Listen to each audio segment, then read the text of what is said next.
Hey guys, Graham here from therecordingrevolution.com. Got a quick video for you today on using master faders effectively in Pro Tools.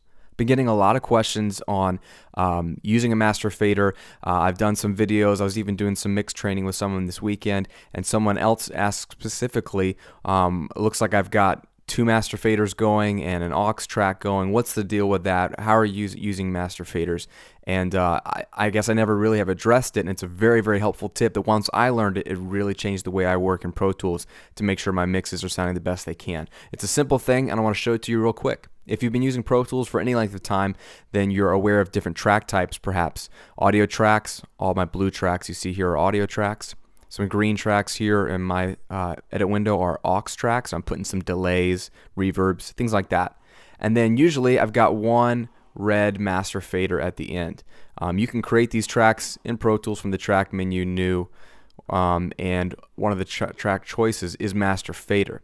Now, that's exactly like you would imagine on a mixing console. It's the final stereo bus that all of your tracks route through, and then that outputs to, if you're doing a live mix, it output to your speakers, or in this case, it would be able to bounce down to a stereo track. So everything funnels into your master fader.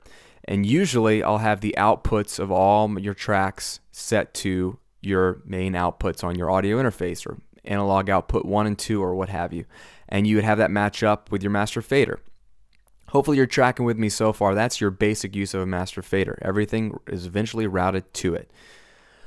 The problem is that master faders in Pro Tools work pre-faders. So what that means is, without getting too technical, if you put plugins on your master fader, let's say a compressor or a limiter or anything you want to use on your whole mix bus to kind of gel your mix together, if you're doing a fade out at the end and you start pulling your master fader down, it's going to actually reduce the amount of signal going into those plugins, because in actuality this fader is pre, meaning it goes before all these things. So these plugin levels are affected by what the volume on this guy is, and that's a problem, because the moment you start doing a fade out, then you're not sending as much of your track into a compressor, meaning maybe it doesn't hit the threshold properly, meaning everything sounds different, it's not affecting it the same way. Your mix could fall apart, and you don't want that. So what I do is, instead of routing all my audio and MIDI and instrument tracks and what have you to the master fader, I have one step in between that, and I set up a stereo aux track called submix, and I route all my tracks to the submix bus. So I create an open bus. In my case, I think it's bus 31 and 32. I just came down here, found an open stereo bus, renamed it submix, and I route every single track, including my delays, any drum groups you might have. Everything and anything eventually needs to hit submix, which is routed to this green track, which is where I do my processing. I'll put any saturation or limiting or compressing or final bus EQ on this track, and then that's output is sent to my master fader, analog 1 and 2. So the only track in my entire mix that goes to my master fader, or my main two outputs, is submix. But everything goes through submix. And that's because aux tracks work like you would expect a master fader to work.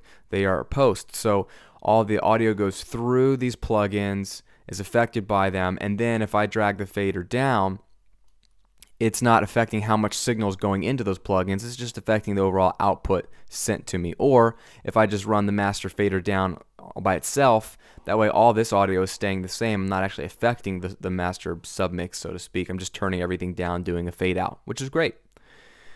The only other thing I do is add an additional master fader here. And I gotta give a shout out to my man Joe Gilder over at Home Studio Corner. When I saw him doing this, I hadn't even thought about this. This is an additional master fader that is set to submix. Now what this does is it catches and it tells me accurately if any of my tracks that are being sent along this bus submix, if it's clipping before it hits this channel. So let's take a look real quick. You'll see that actually all the audio is going to be routed to my green track here, but it'll be metered by this additional master fader here, and you'll see that the level of all my tracks on that bus is actually going to be a little hotter than what ends up on my submix, because this plugin is compressing it just a little bit. So let's take a look. Yeah.